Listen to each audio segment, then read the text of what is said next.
Welcome to the Plainview Church of Christ. This is our Young Family Seminar.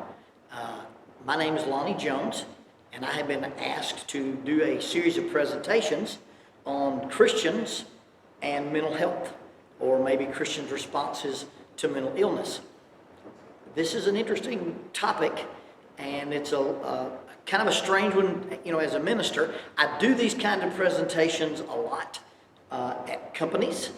I talk about dealing with difficult people in the workplace. I do some consulting with the city of Huntsville and teach a class for the police academy. It used to be called Patrol Tactics for the Emotionally Disturbed. Then it got to be dealing with persons of altered mental states. And now it's just a general 8-hour block of mental health awareness. I also am one of the instructors in a 40-hour program that is called CIT, that's Crisis Intervention Training, and it is to make our police officers and first responders aware that sometimes when you're on patrol and you encounter a scene, that the folks on that scene may be suffering from some type of mental illness, and they may be suffering from some type of altered mental states, and that the normal responses might have to be modified or mitigated. Given that background, I'm going to talk to you a little bit and try to put that into a church couch to background about how we deal with our family members or our church family members and understanding behavior and recognizing some of those things. Some of the scriptures that we will use, I think, directly speak to the phenomenon in and of itself. And then some of the scriptures we use, we're going to extrapolate just a little bit. Might not be 100% true to the context, but believe the biblical principle is there. I'd like to start out in 2 Timothy chapter 1 and verse 7, where Paul writes to the young minister Timothy and says, "But God did not give us a spirit of timidity or a spirit of fear, but he gave us a spirit of power, of love, and of self-discipline." King James Version, American Standard Version says he gave us a spirit of love, power, and of a sound mind. I like the idea of self-discipline because that's where I'm going to make my distinction between mental illness and mental health. And that's going to be in self-regulation or in self-discipline or self-control. When you talk about mental illness, the first thing that we're going to have to understand is that mental illness is just that. It is an illness, and is an illness that affects the organ where the mind is housed, and that's going to be the brain. You call that an organic disorder. We would call it an indigenous condition.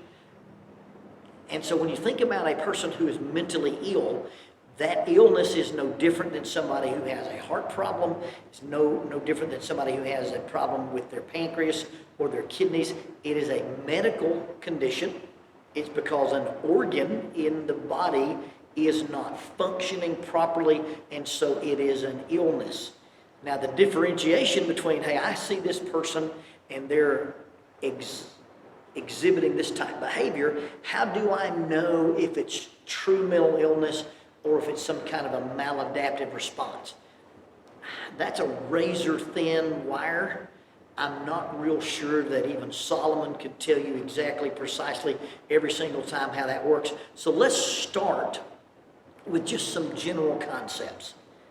My definition, and this is just me, I've been a licensed professional counselor in private practice for about 22 years. I did my internship in grad school at both a rehab center and at a full-blown mental health center, and encountered folks who had diagnosable mental illnesses, people that were dealing with all types of diagnosable problems. And so I'd like to start out with a concept of emotional intelligence. Now, emotional intelligence is the idea that in order for us to function as adults, in order for us to do life well, we must possess insight. Insight basically is understanding ourselves and understanding our own emotions. We need to be able to take the things that we feel and give those things a label or give those things an understanding. We're the only creature on the planet who has feelings about our feelings. Not sure we can prove that other animals have feelings like we do about fear or anxiety or stress, But we, for sure, are the only thing on the planet who, when we experience a set of emotions or a series of feelings, we also have an interpretation of that. This is how I feel about the feeling I'm feeling. So when a person possesses good self-insight, when a person understands their own emotions, once I understand me, I must respond to those emotions. I must respond to that insight with self-regulation. Self-regulation involves several things. Self-regulation, number one, involves delayed gratification. Just because I have a desire, just because I have a feeling that I want something, doesn't mean I immediately get it. Second part of that is that self-regulation involves impulse control.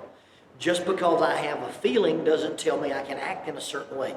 Just because I'm frustrated with an object doesn't mean I get to throw it. Just because I'm mad at something doesn't mean I get to break it. Just because someone makes me feel threatened or intimidated doesn't mean I can attack them. Just because I'm uncomfortable in a situation doesn't mean I can flee from it.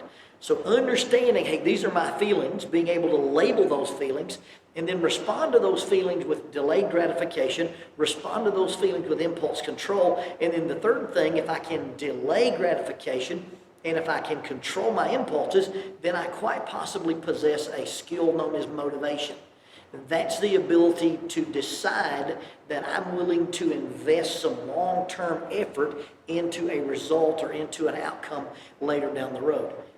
It allows me to make a decision that says, I want to endure this to become that. I want to give up this in order to gain that. I want to delay this in order to have that later. And so people who are emotionally healthy understand they have a good self-insight. With that good self-insight, they can do self-regulation, delayed gratification, impulse control, and motivation. And having that skill set allows me then to look at somebody else and recognize those same emotions in them and then relate to them. Self-understanding, self-regulation with a view of others. Now, the most eloquent summation of that is Jesus says, as you would that men should do to you, do ye therefore unto them. Jesus also said, you should love your neighbor as yourself.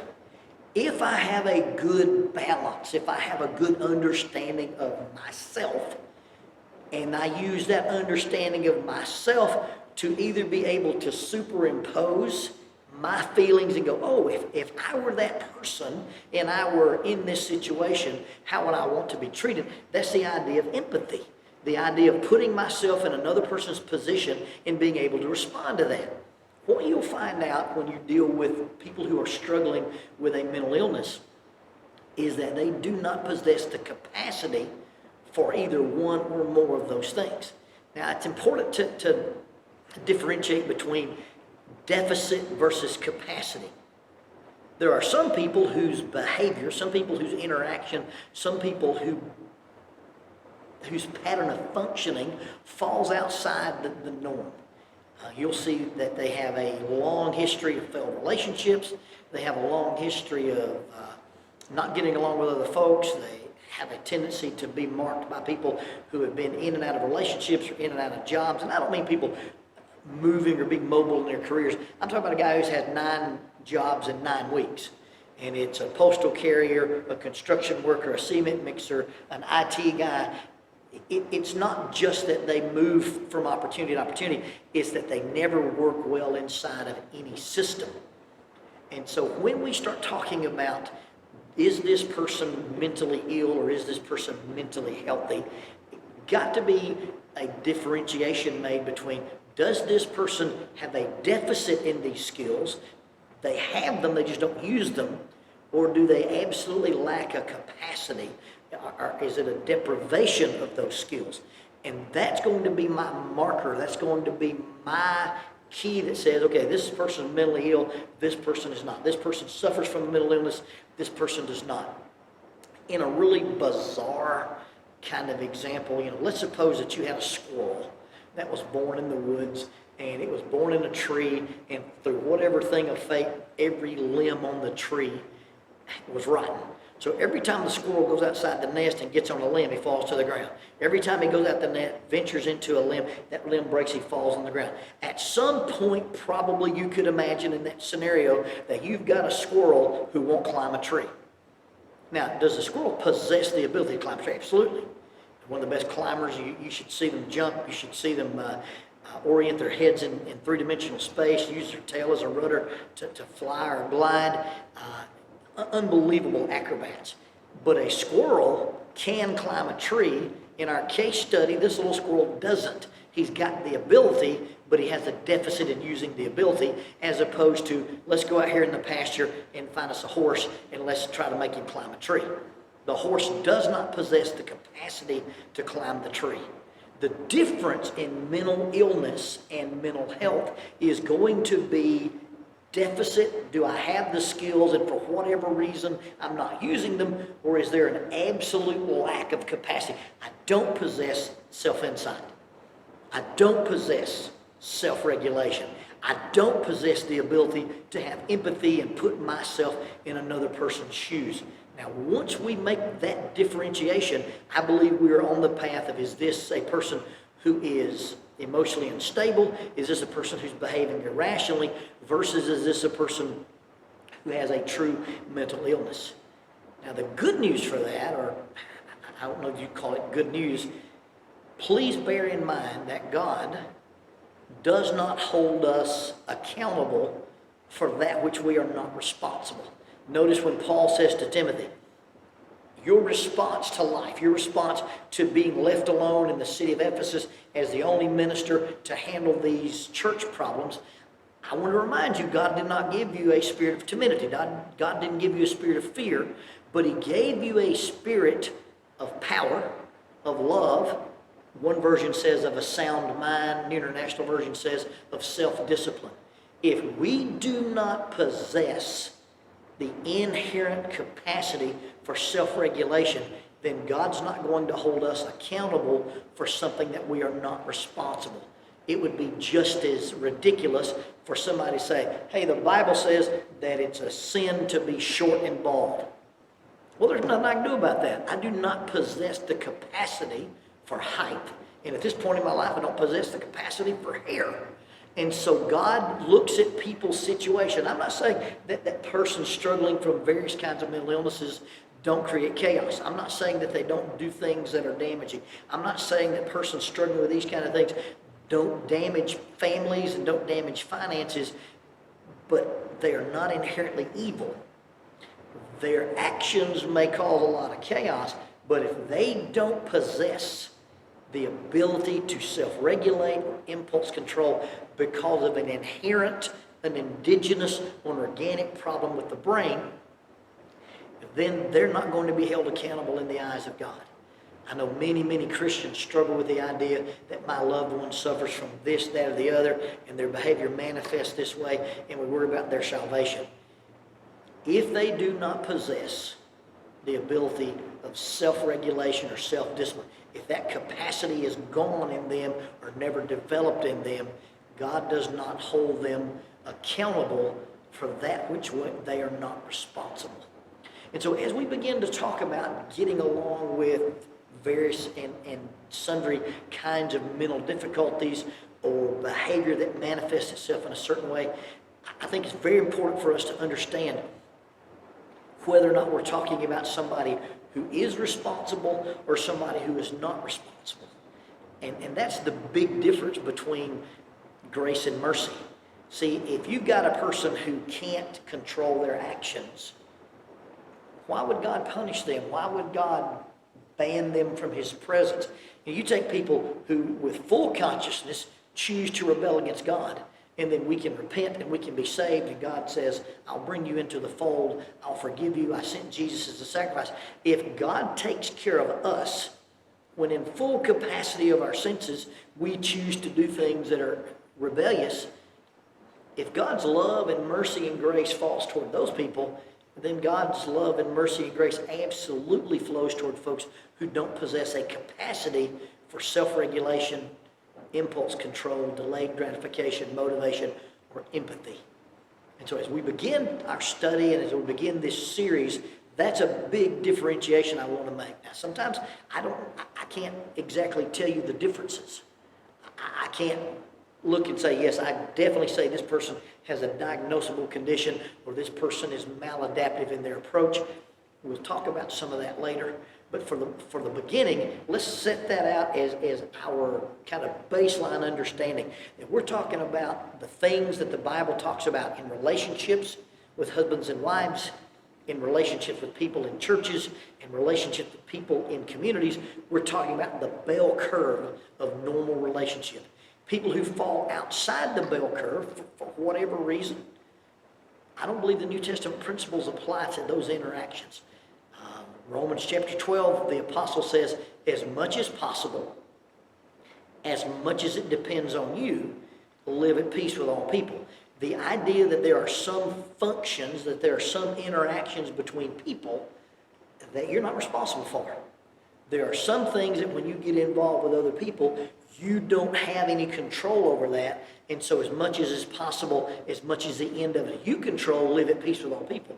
If the part you control is done and the part they control seems to be toxic, seems to be dangerous, seems to be life-threatening, seems to be in a position where you can't be at peace or safety, then as much as possible, as it depends on you, live at peace with all people. So let's talk about some general categories for what we would talk about as mental illnesses. One of the things we like to do in some of the trainings that we do with the first responders and the officers is talk about person-centered language. You know, we no longer describe people according to labels. We don't describe people according to diagnosis.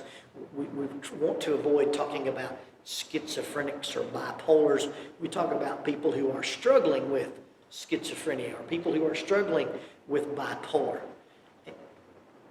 If you talk about at least the general categories for mental illness, you're going to come up with just a few, and this is very, very broad language. This is painting with a broad paintbrush.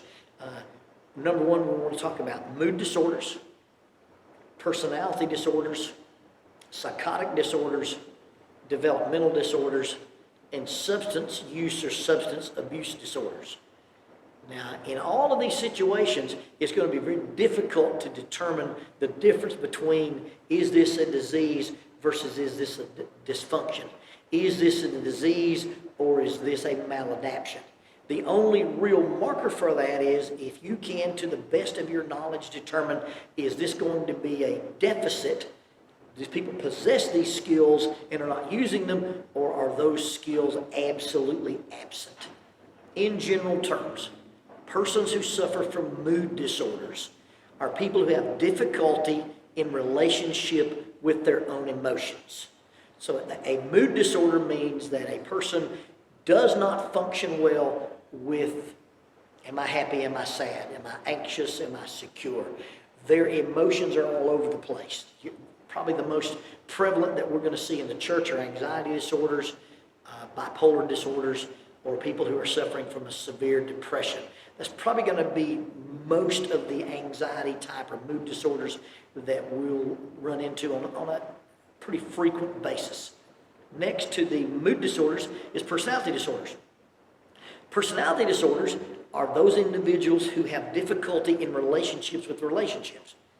Mood disorder means I don't have a good relationship with my own emotions. Personality disorders manifest themselves as people who don't have good relationships with relationships. In fact, a person who struggles with or suffers from a personality disorder, you will see in their history a long line of dysfunction and a long line of chaos, a long line of disrupted interpersonal relationships. And it's pretty easy to see.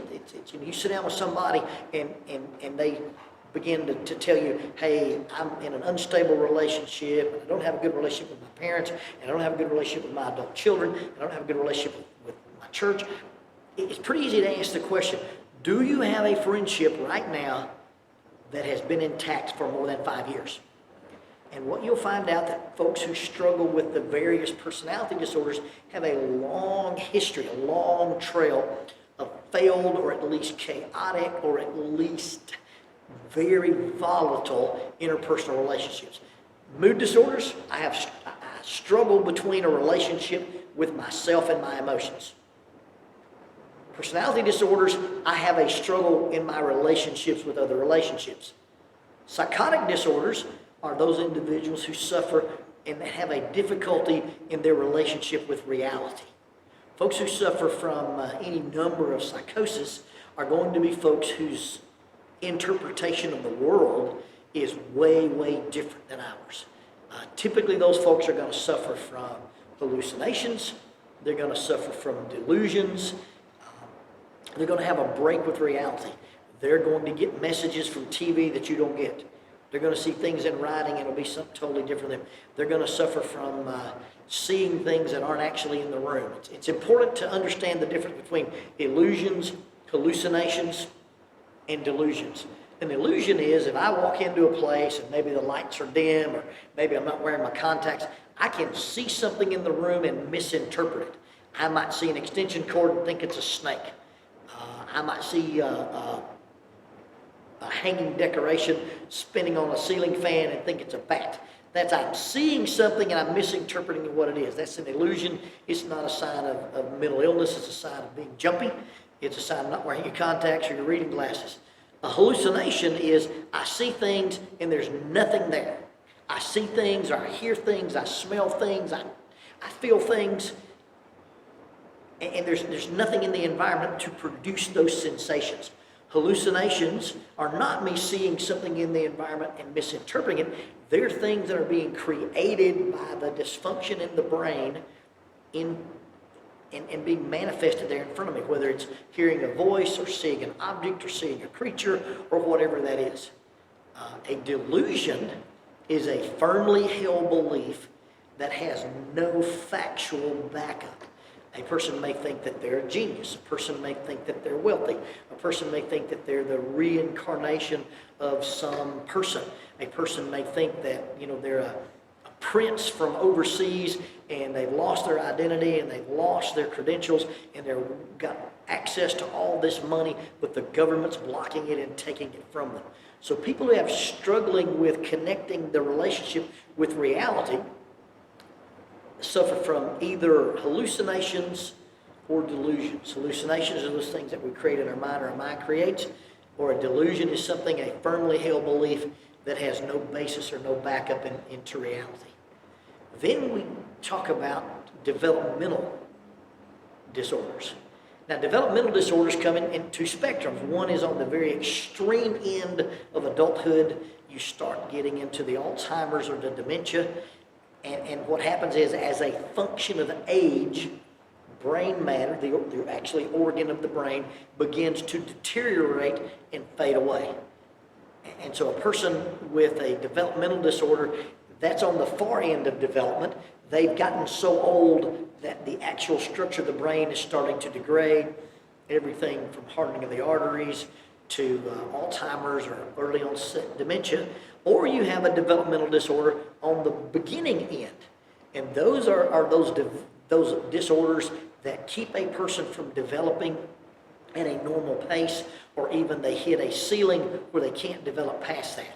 That's when you have people who suffer with conditions like Down syndrome, people who suffer from the autism spectrum, persons who have adult bodies but children minds, and those are developmental disorders. And then lastly, we'll talk about some substance abuse disorders. Now, the substance abuse disorders, basically, they have an altered mental state because of their use, misuse, abuse, or addiction to some kind of mind-altering substance. So as we begin to talk about dealing with the Christian and mental health, those are going to be kind of the categories that we're going to talk about, what we do and how we deal with it when we run into that. Again, general terms, moods, and you don't have a good relationship with your own emotions. Personality disorder, you don't have a good relationship with relationships. Psychosis, you don't have a good relationship with reality. And then you have your developmental disorders, either on the extreme end of aging, where the brain and the mind are starting to wear down, or you have on the beginning end of development, where milestones and markers aren't met, and a person's chronological age and their intellectual functioning age doesn't keep pace with one another. and then we talk about some of the substance abuse disorders. So that's kind of our introduction into our series. Next time that we talk, we're going to be talking about mood disorders in particular, and what we can do to recognize those instabilities and how we can respond as Christians to those things. I'm glad that you joined us, and hope that you'll be with us for the next series.